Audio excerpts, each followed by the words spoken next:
The recording has started. Okay.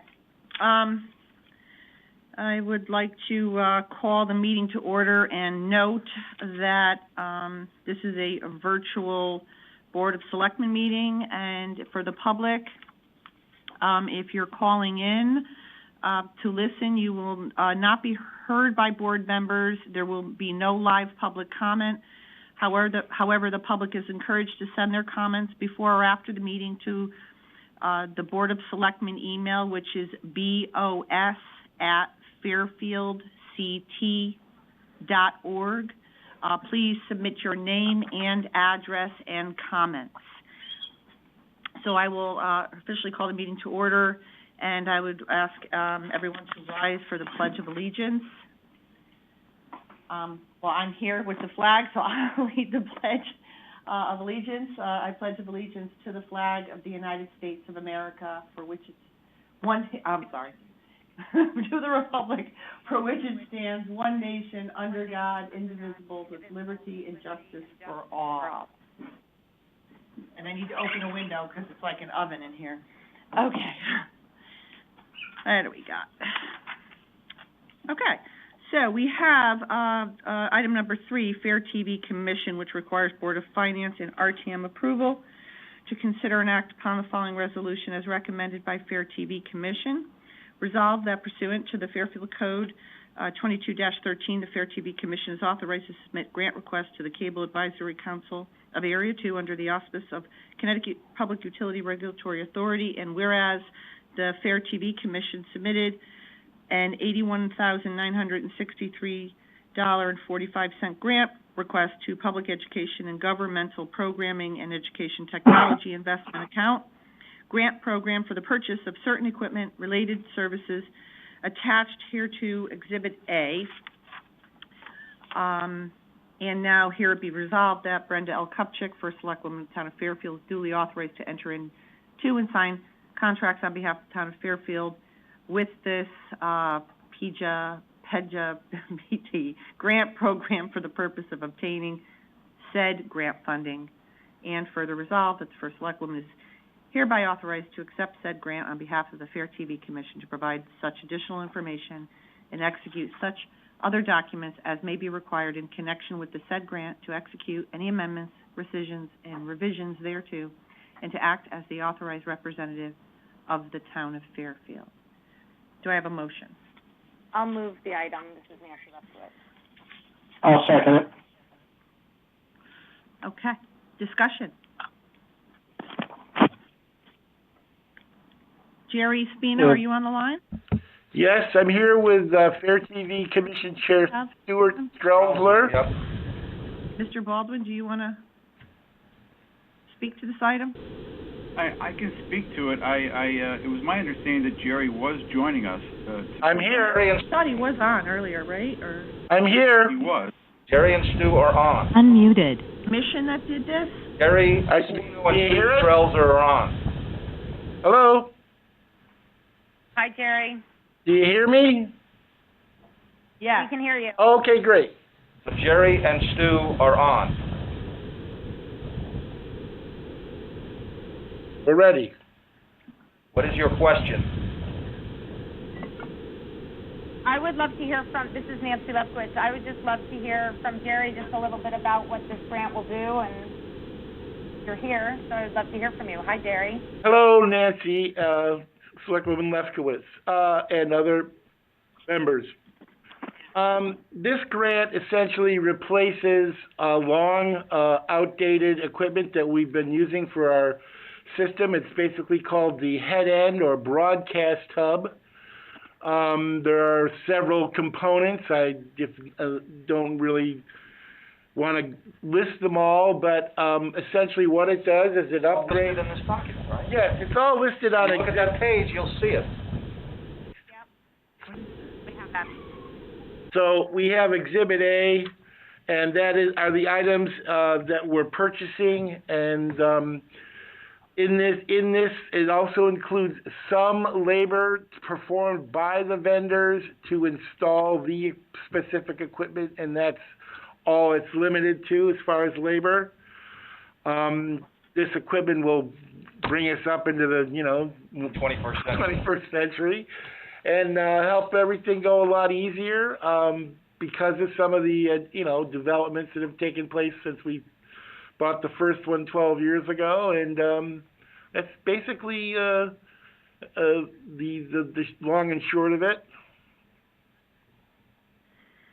Thanks, Jerry, and glad you're going to be able to get the equipment you need. Will this add any additional expense for the town, or does the grant cover everything? There is no expense to the town or Completely transparent to the town, and the town is not being put out by it at all. This is Tom Flynn. Can I ask you a question as well? Certainly. Hi, guys. Hope all is going well. We approved the budget on this a month or so. God, it feels like 5 months ago now, but it's about 6 or 7 weeks ago. And this was discussed in that budget, as I recall. Is this consistent with our discussion during that budget relative to the amount, the timing, and the utilization of this grant? This grant allows FairTV to buy this equipment outside of asking the town for it. In our budget request, we asked for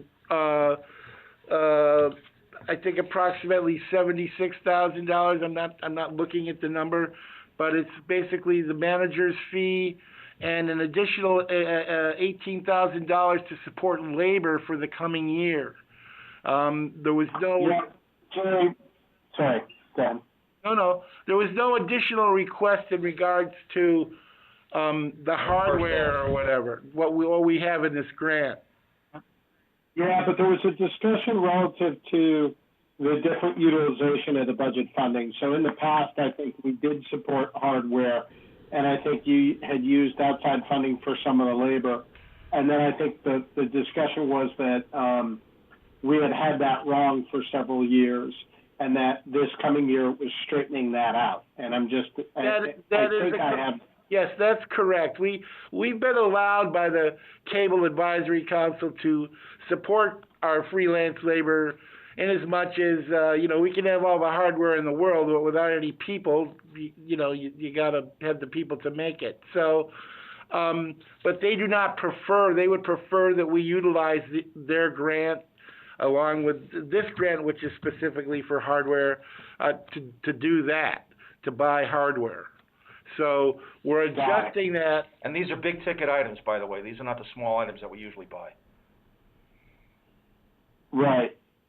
Can I ask everyone to just announce who they are before they speak, so the public, if they're listening, they know who's who? Yep, Stu Strelzer, chairman of the commission. Thank you.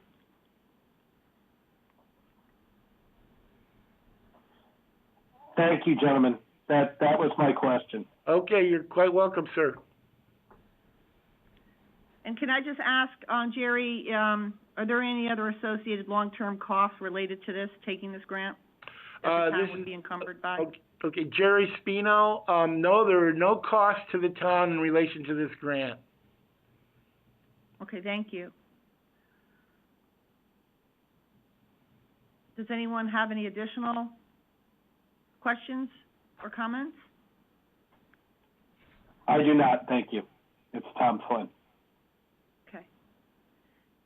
All right, if they're seeing none, I would ask, all in favor? Aye. Aye. Aye, Nancy. Brenda Kupchak. Okay, the motion carries unanimously. Okay, and the next item is item number 4. Thank you very much. Thank you, guys. Thank you, Jerry. Take care, guys. Stay well. The next item is engineering manager, which requires Muted. an RTM approval to hear and consider and act upon the following resolution as recommended by the engineering manager. Whereas on February 25th, 2019, the town of Fairfield's RTM approved $200,000 in non-reoccurring capital to fund design project costs associated with Grasmere Neighborhood Pedestrian Improvement Project.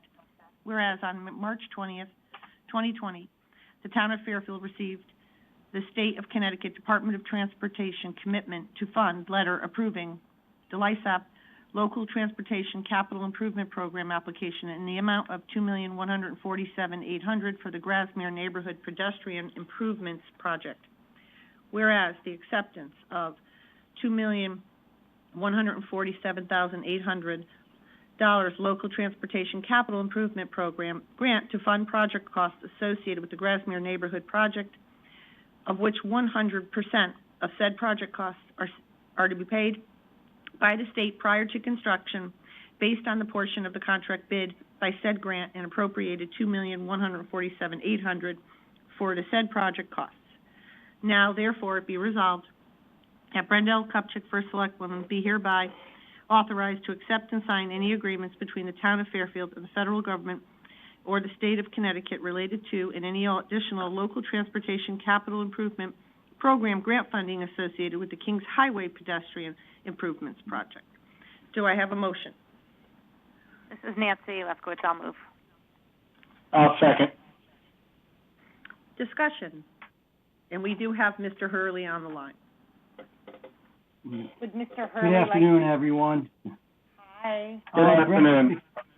Excuse me, Brenda, this is Bill Hurley from the Fairfield Engineering Yes. Department. That last sentence, we Yes. are working on several different grants, and at one point this might have been known as Kings Highway Pedestrian, but we separated out that very last sentence that you read in the resolution. I would change it just for clarity of Grasmere Neighborhood Pedestrian Improvements Project. That very last sentence, instead of Kings Yep. Highway. Do we need a formal motion? This is Nancy Lefkowitz. I can make the motion to change the language. Yes, you should make the motion. This is Okay, Attorney so Baldwin. I will move to change the name to the Grasmere, et cetera, as Mr. Hurley just outlined. If you want to repeat it, I can make the motion officially. Sure, thank you. It's Grasmere Neighborhood Pedestrian Improvements Project. Neighborhood Improvements Pedestrian Project. Okay, so I will make the motion to move it from the Kings Highway Pedestrian Improvements Project to the Grasmere Neighborhood Improvement Pedestrian Project. Actually, I'll pedestrian second. improvement.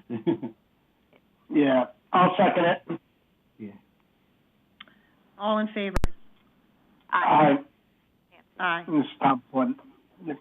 The amendment passes. We are back to the main motion. Is there a discussion?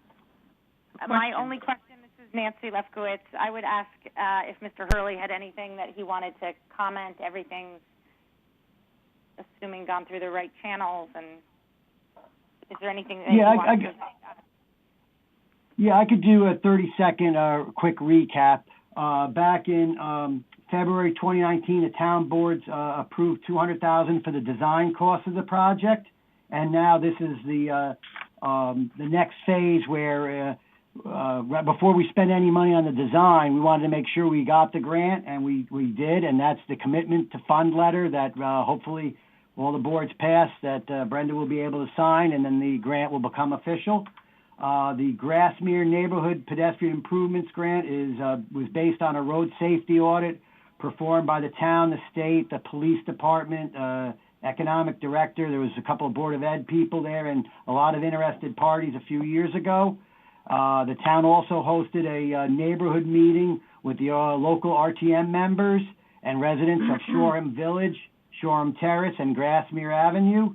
The project will consist of new and wider sidewalk improvements, ADA ramp components, potential road narrowing, signs, pavement markings, curbing, driveway aprons, and a potential pedestrian crossing warning lights or pedestrian signal, minor drainage, and streetscape improvements. So it goes from the Post Road, it runs along the Post Road from Shoreham Village Drive to Grasmere, and then it goes up to Grasmere for just shy of Ardmore.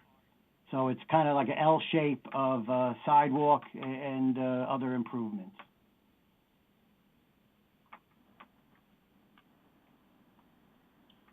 Can I ask a couple questions on this? Sure. So is this one of those grants, Bill? It's Tom Flynn, by the way. Hope you're doing well.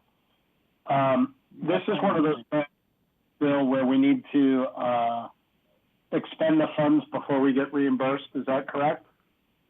No, on this one, this is a different grant. This is the LOTCIP grant where we will get the money before construction starts. We actually get the money up front, and it will be based on the contract bid.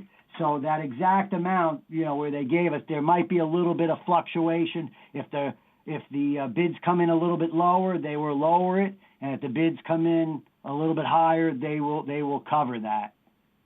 Do we need to vote on it again if the bids come in higher? The way the resolution is worded, we wouldn't have to do that unless, in my opinion, it was substantially, higher. If it was a couple of $100,000, obviously we'd come back. But if it was, a couple of thousand or something like that, I don't think we'd have to come back for it. The other thing, though, Tom, is that when that final amount comes through, the state will authorized a project authorization letter or PAL agreement, and at least the Board of Selectmen, it would come back to the Board of Selectmen for that. Got it. Now, Mr. Baldwin, is what Mr. Hurley saying correct regarding to the amount? My apologies. Or do we need to do anything to adjust this so that, as he said, if there's a little bit of a differential there, you don't have to come back and run the drops again? This is Attorney Baldwin. As Mr. Hurley stated, if it's within a certain margin, a certain amount, it won't be necessary. But there will come a time later in the project when he will have to come back before the Board of Selectmen, as I understand it. Right, Bill? Yeah, no, that part I got. Yep. Yep, that would be correct. And then if the amount was, we'll just, as I said, a couple $100,000, and the board said, no, this has got to go all the way through, or the attorney says, then we would do that. Okay, so this isn't a contract. This is just basically us saying we'll accept the grant and you can move forward and get everything put together. Then you'll come back through with the actual bid, with the grant, and say, approve it one more time. Then the state gives us the funds before we're out of pocket. That's correct. Okay. Thank you so much. I have one more question. This is Nancy Lefkowitz. What's the time frame in all of this? Can you just give us a brief timeline? Sure. Once the boards approve and the first select woman is able to sign, we can go out and hire a consultant, and then they could start the design.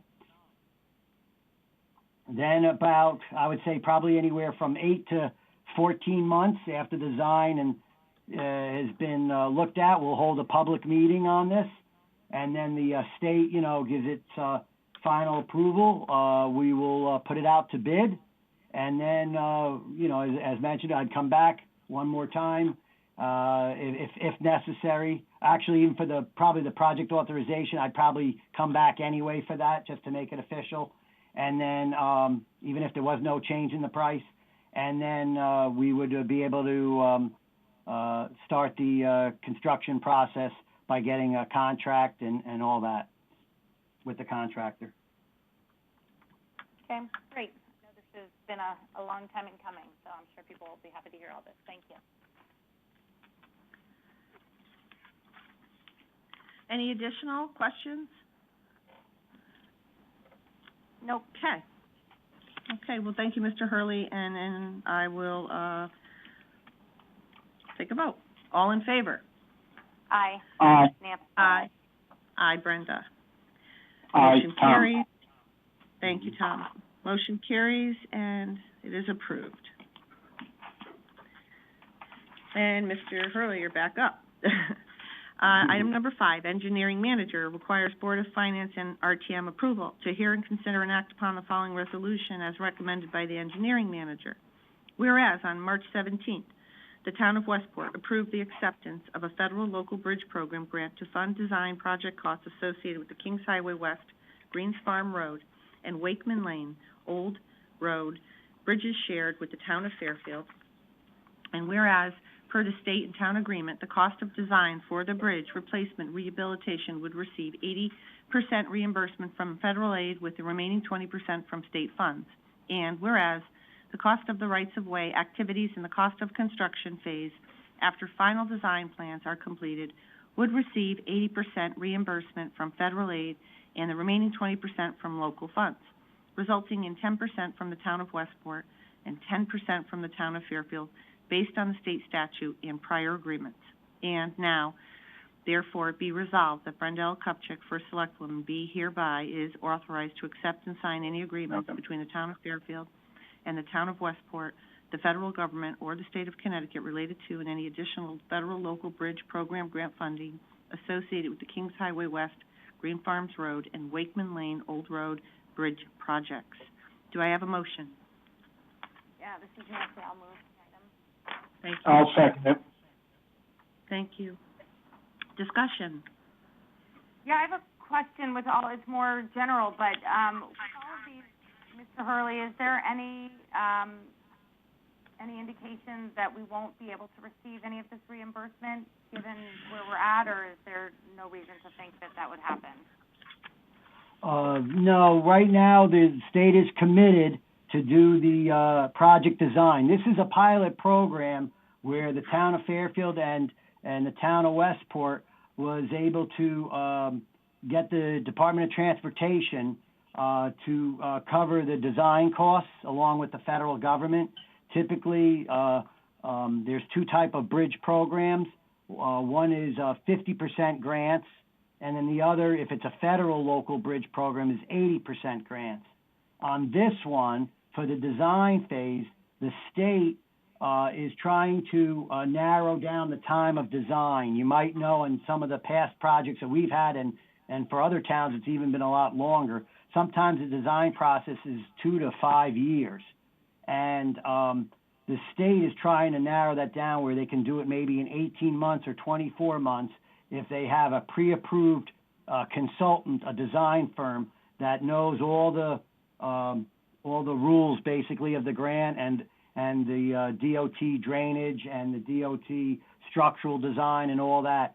So they're trying to do this pilot program, and they have elected the town of Fairfield and the town of Westport to participate in this.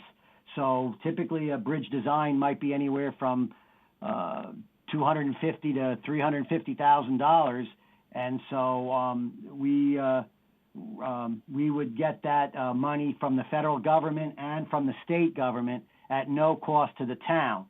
So that portion of it is definitely a home run for the town. The reason why I'm presenting this is that in the future, I may have to come back for rights of way, if there's any, where again the town would have to pay 10% of that rights of way, or when we come down to the construction, the town would have to pay 10% of the construction. What I didn't want to do is, participate in this program and then 18 months or 2 years later say, oh, by the way, the town now we have to pay for this construction.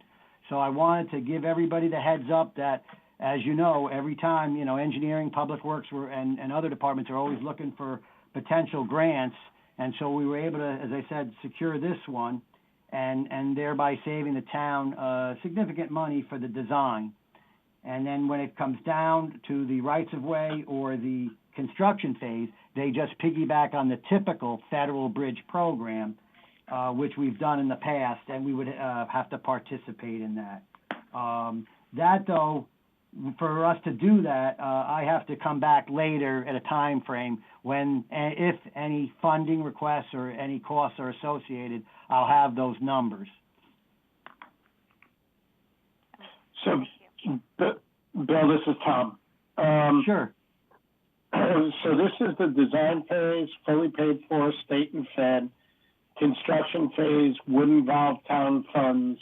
Right-of-way would involve town funds. You have to come back through to us for those funds at an appropriate time. Is that fair to say?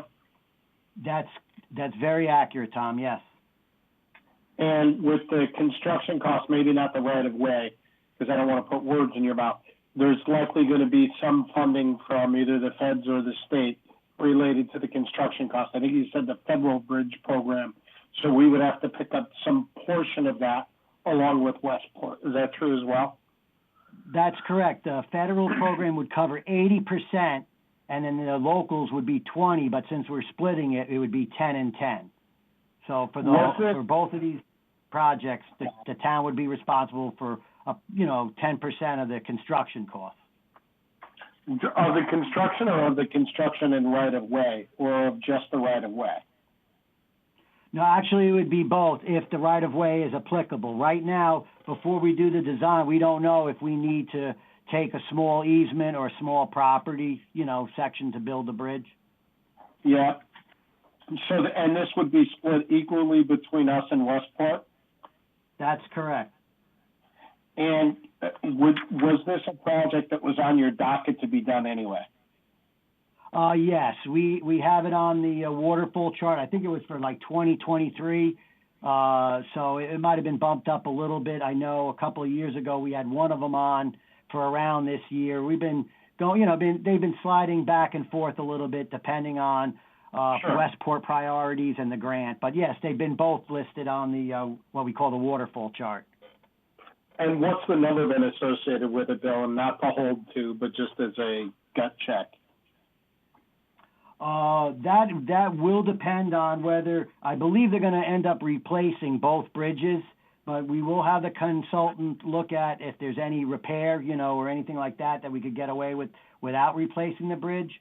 My guess is the Wakeman, for right now, is probably going to be like a $2.5 million bridge, and the Kings Highway one would be $3 million, just to give you an idea. So if we were to do that, we should probably figure about $250,000 would have to be earmarked, probably in about, as I said, 2 or 3 years for the Wakeman Lane Bridge, and then say $300,000, give or take, for the Kings Highway West Bridge.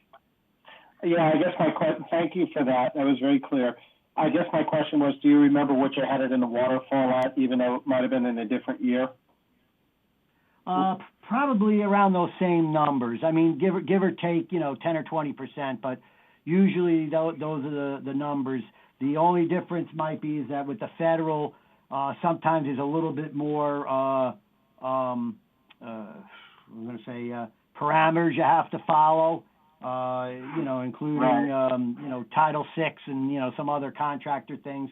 So there's a slight increase on that, but not enough, especially getting 80%. It's usually well worth the town to get these grants.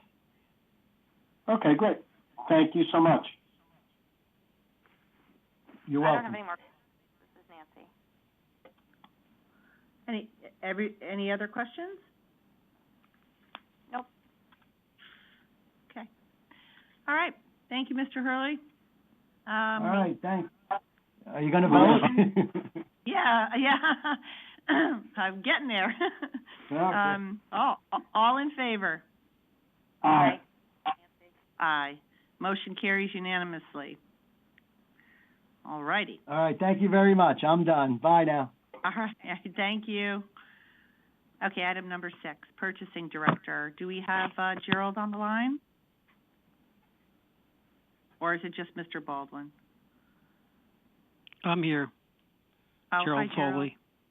Okay. Hi, Brenda. All right, so the item is to hear and consider and authorize the purchasing authority to enter into a proposed contract with Van Zelm, Haywood, and Shadford Incorporated for commissioning agent services for the Mill Hill Elementary School additions and improvement project per the RFP 2020-22 in the amount not to exceed $55,975. Funding for this contract is available in account, and its account number. Do I have a motion? This is Nancy. I'll move the item. I will second it. All right, discussion, questions? Madam First Selectwoman, Madam First Selectwoman, this is Attorney Baldwin. I believe that it's the number is $57,975. I believe you maybe read 55. Oh, I'm sorry, I thought I said 57. It is 57,975. Yeah, it is it's the way written. it's written on the. Yeah. Okay. Any questions from the members? You have Tom Quinn on the line, Oh, hi, Hey, Tom. Tom. Building Committee. Yeah, How are maybe you? Hi. Good. For a second there, Brenda, I thought you were going to say from the peanut gallery.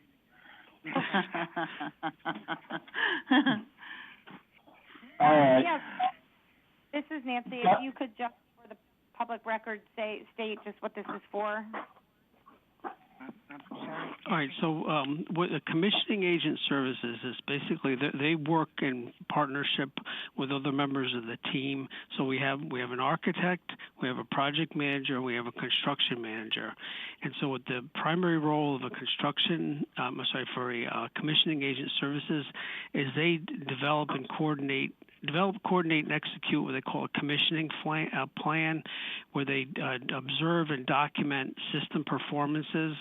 And so for this particular project, which is a much larger project, what they'll do is they'll document all the heating, ventilation, air conditioning, refrigeration, and associated controls. They do the lighting, the day lighting controls, domestic hot water heating systems, any renewable energy systems, water using systems, energy management systems, emergency power systems, and a building envelope system. And they'll coordinate that. Basically, what they're going to do is ensure that what we're paying for we'll actually get. So they document all of these things, and at the end, they give us what's called a post-completion commissioning, and they'll work with us to create a plan that makes it so that when the project's handed over to the town, that I guess we have all the pieces that we needed, and they're all fully documented.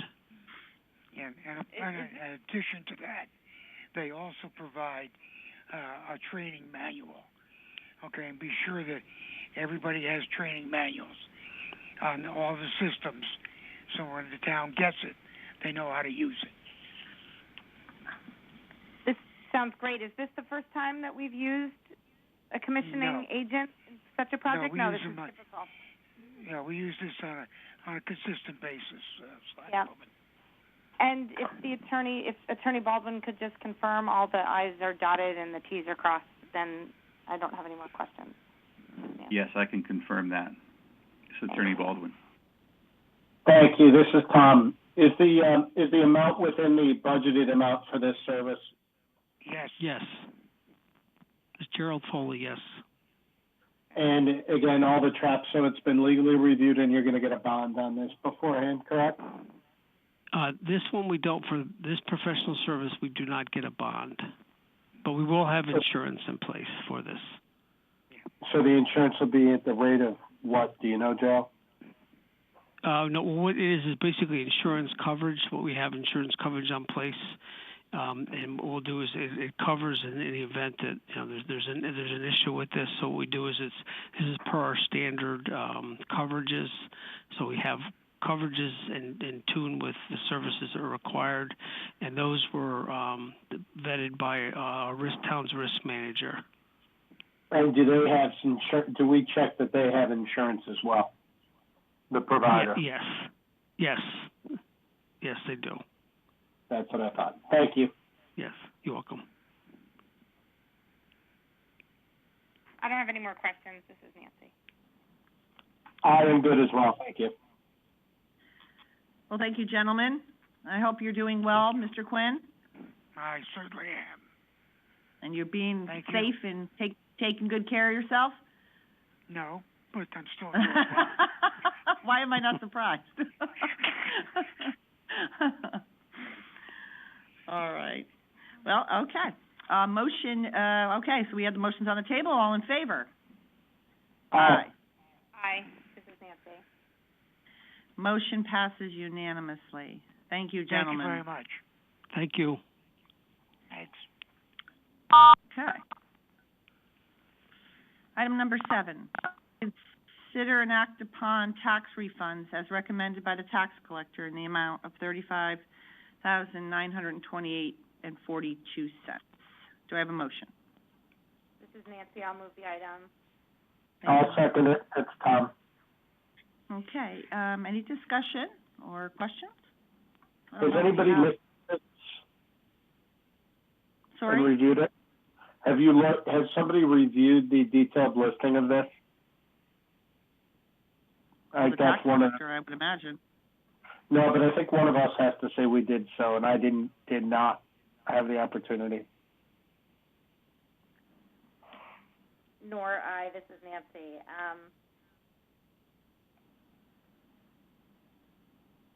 Is it attached? I'm sorry, what, I couldn't hear you.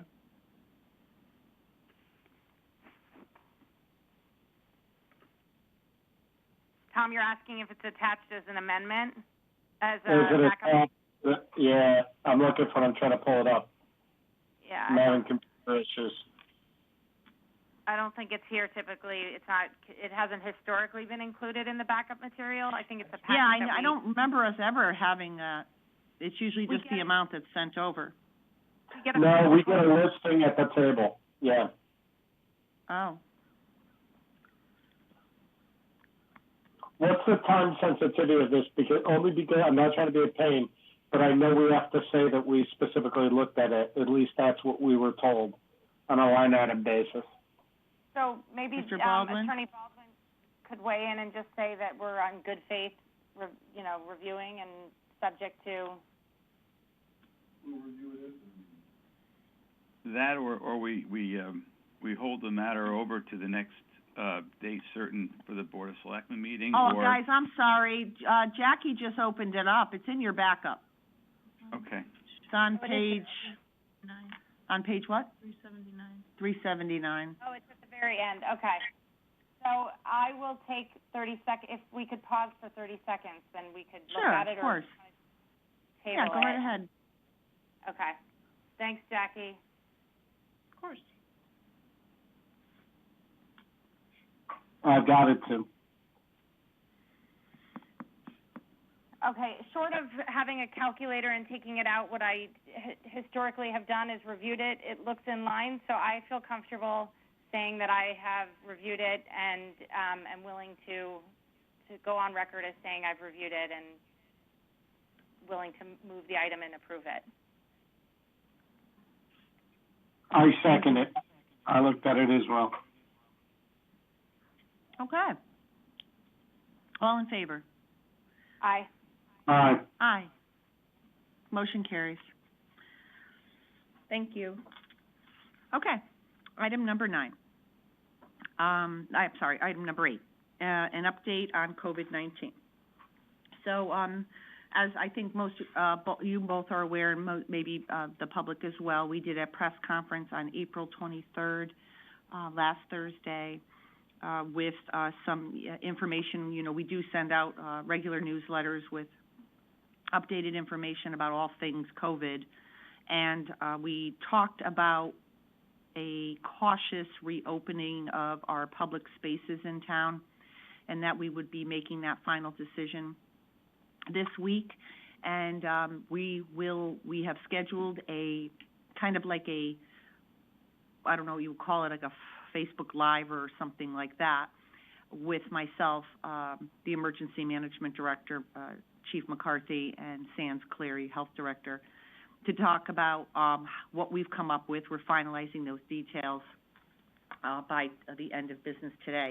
But what it really is going to look like, essentially, is that we're going to allow our spaces to be reopened. And when I say spaces, I mean our beaches and our open spaces. Playgrounds will continue to be closed and not for use, but our beaches, and we're looking at restricting only to Fairfield residents, and to have people there. We're going to have law enforcement as well as staff from Park and Rec who are going to be checking people. We have asked people during the press conference last week to start getting their beach stickers, because we will be requiring those on May 1st to access our beach area. And we're going to have limited parking at Jennings Beach. I thought it was Jennings. Yeah. And we're not jammed in there with a lot of people. And so we're going to obviously have some people there monitoring, making sure people are not gathering. This is going to be for passive recreation only, no beach chairs, no blankets, no activities, just walking or running. At Lake Mohegan, we are going to set up a guard shack where people's licenses can be checked, and we're going to also limit the amount of people who are going to be going in, and so that we're maintaining a healthy social distancing in the open spaces, and limiting it to Fairfield residents as well. But the very detailed presentation will be on Wednesday, so the final details have not yet been approved. But we're looking to allow people to access our open spaces in a safe way that's governed by data and not by emotion. So that's kind of where we are right now. And is there any other, do you guys have any questions or? Well, a couple things. I just want to say thank you for your continued hard work. You're doing an incredible job. The this is Nancy Lefkowitz, the emergency management team led by Chief McCarthy, doing an excellent job communicating. All this sounds good. I think people are starting to feel, and we're seeing numbers at a national level, they're starting to feel the frustration and all the things that come with having been at this for a while. I just have concerns because just my own observations of people starting to feel like they're getting a little lax and they're loosening by their own design, people feeling more comfortable getting closer together. How do you feel that opening these spaces, and just in terms of the messaging to the public, what can we do to kind of counter the notion that, like, oh, just because you're opening these spaces, which is great for recreation, and I think people will be happy to get outside, what can we do to help residents understand, though, that we still need to be practicing the social distancing, the washing the hands, that a small opening does not mean like a return to life as we knew it 2 months ago? Right. So, and that's, a fair point. And there is, I get it. There's a fair level of frustration. Everyone feels it. I think I said to someone the other day, I think for the first time in our lives, we all feel the same way. We just frustrated and wanting to get back to normal life. But we're going to communicate that on Wednesday. And that's what we also did on our press conference last week, reiterating that, we are under a national health emergency, all CDC guidelines apply. We will be messaging this through a newsletter after we do the Wednesday conference with all the details of what we expect from the members of our public. Again, we'll have law enforcement there. We are making up signs. Those are just being in the final edits of approval. That will be stationed at all the spaces, reminding people. One thing, like, for example, we're going to restrict the leash only. We're going to start doing leash only at the open spaces where we typically allow off-leash just right now in an effort to not have people chasing after their dogs and dogs jumping up and all of that. So we're just trying really hard, and we're going to be communicating that in the newsletter. And we're going to be watching it, closely, Nancy, and making sure that people are using masks and that, they're following the guidelines to make sure that they're participating in the civic responsibility of public safety. If we find it's not working, or if people are violating it to an extent that we cannot control it, then we'll shut it down. Okay. I want to, thanks, Nancy. First of all, I'm sure you guys will come up with the appropriate guidelines, and they'll be articulated and communicated well. And to the extent that Nancy and I can help communicate that, I'm sure I speak for her when I say, please let us know. I'd also like to send out my thoughts to those families that have lost people to the coronavirus in town, to those that are battling the coronavirus, and as well as to the local businesses that have been impacted. This has been a tragedy on so many different levels, and it's impacted all of us. A couple of questions before I pass on this. Madam First Selectwoman, is it supposed to be, what's the date that you anticipate this going to be reopened, or what have you? Is it May 1st? Is it May 5th? Do we know? We didn't finalize it yet. We're still looking. at the data, and we were hoping to have that information to be able to present on Wednesday. No, thank you. Okay, so that hasn't been determined yet. Got it. What about, I noticed you mentioned very specifically the beaches and the open spaces. I've been getting a lot of questions related to golf courses and the marina. Is that contemplated in this, or is that a stage 2 item, or how is that being viewed? It's all included, and I mentioned it during the press conference as well. And another way to communicate for you guys to share is, we do spend a tremendous amount of time including and being very careful and detailed in the newsletter with all, the emergency management team, and then of course the final is with after everybody's review, Jackie and I work really hard to make sure that it's accurate and detailed. So feel free to share those newsletters when we post them on the social media site, and they're also on the website. They are chock full of information. We have also been including the marinas and our golf courses as well, public courses. Yeah, I thought so. I just didn't hear you mention it just a couple minutes ago. That's why I wanted to ask. Okay, so that's contemplated. All our spaces. Okay. And I just want to say, sort of as a recognition to our private golf courses, when the governor reversed his executive order on golf courses almost over a month now ago, after originally saying they were closed and then reopening them, we had personally asked myself and the emergency management team, had conference calls with the 3 private courses.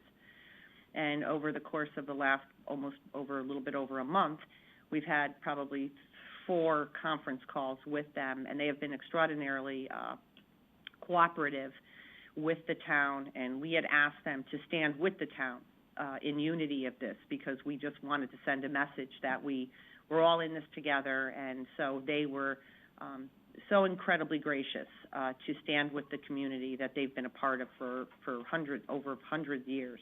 So I'm so appreciative to all 3 of the courses, and they presented a safety plan to us last week, and we signed off on it, the emergency management team, and they reopened on Saturday, and they have even more strict guidelines than what the, I can't remember what it's called, the National Golf Association guidelines. So I just want to recognize their willingness to cooperate with the town, and it was much appreciated.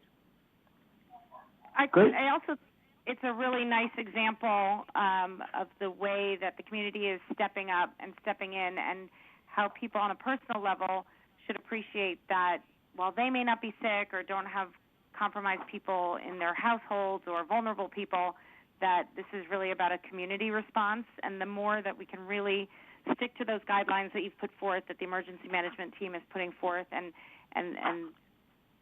the more compliant we are, the sooner we will be able to get back to some semblance of normalcy. So I just wanted to reiterate that point, and the golf clubs are a great example of what we can all do at the personal level. So thanks for pointing that out. Thank you, Nancy.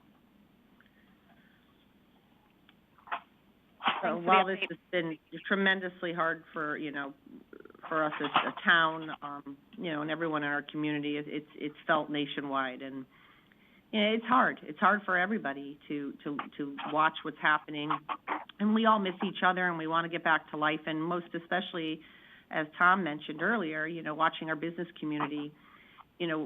We get a huge influx of emails and phone calls, not just from the business community, from residents in general.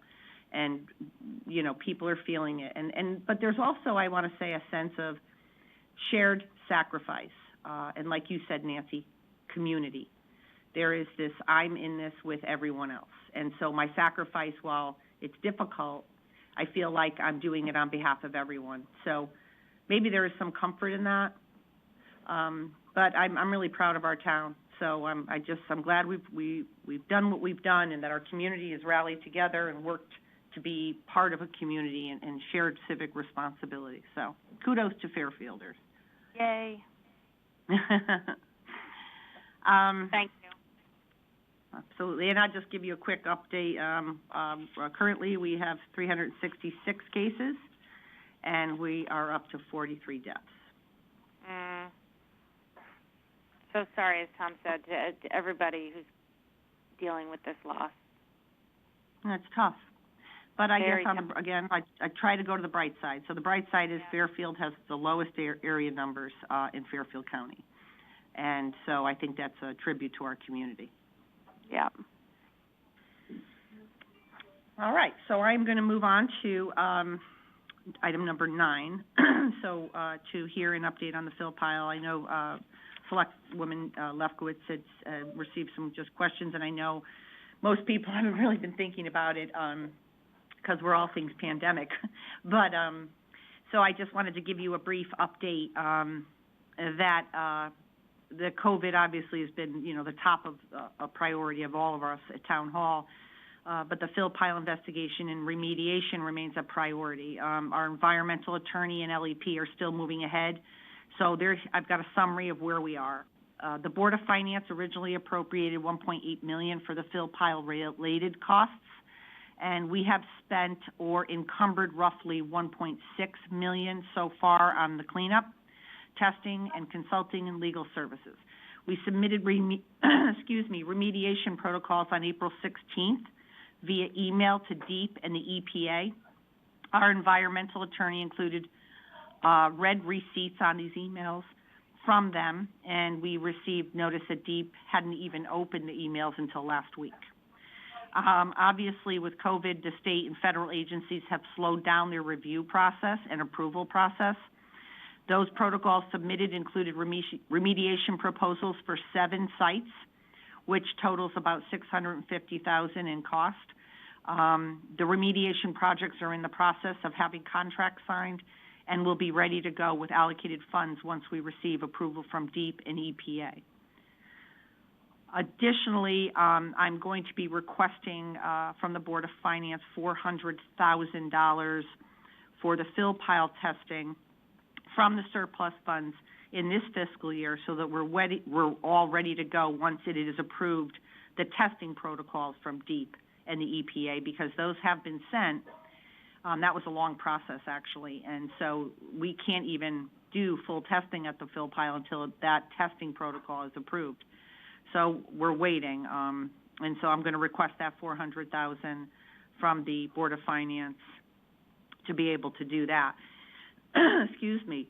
We are moving ahead to ensure the proper investigation and cleanup of all sites but will not move forward without ensuring sign-off from state agencies. Everything is moving slower than we would like, but again, we can't do any of it. We've submitted all the remediation plans for those sites, and we're ready to go. We have the RFPs, we're ready to go. We just need, and even the funding was approved by the Board of Finance prior to one of the tranche of fundings.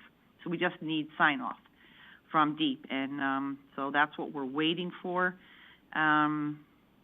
And I'll just open it up, and just to remind everyone, the 7 sites are Jennings Playground, McKinley School, Osborne Hill School, Mill Hill, Sunset Street, Old Dam Road, and Southport Beach.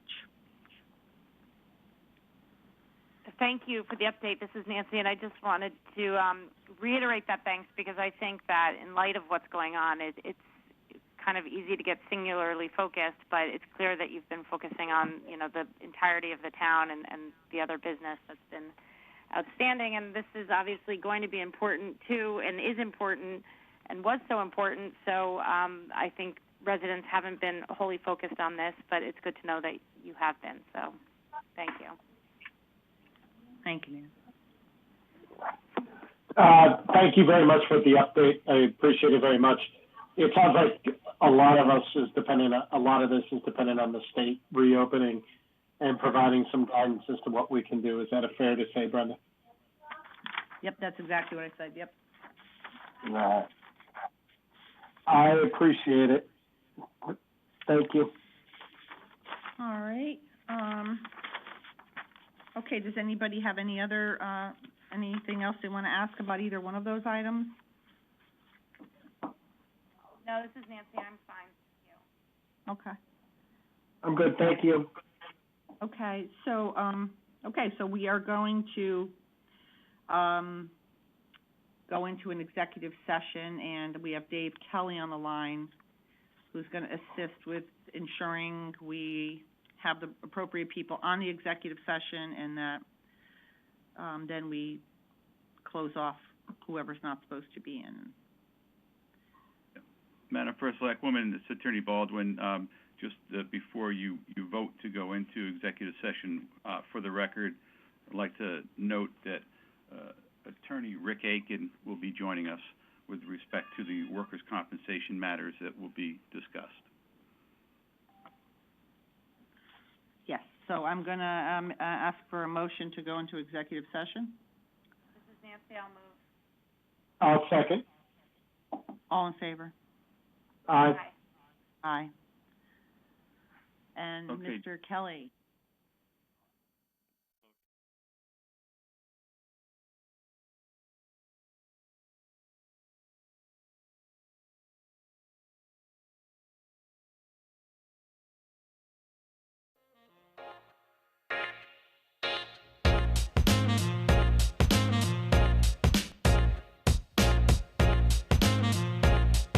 Executive session.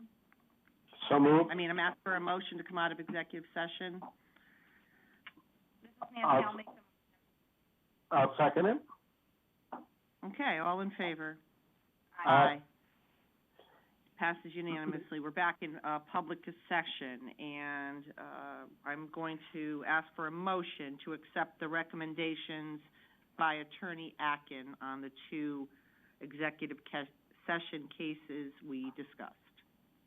So moved. No, this is Nancy, I'll second it. Thank you. All in favor? Aye. Aye. The motion carries.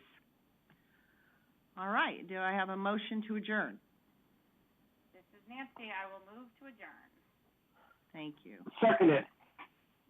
All right, all in favor? Aye. Aye.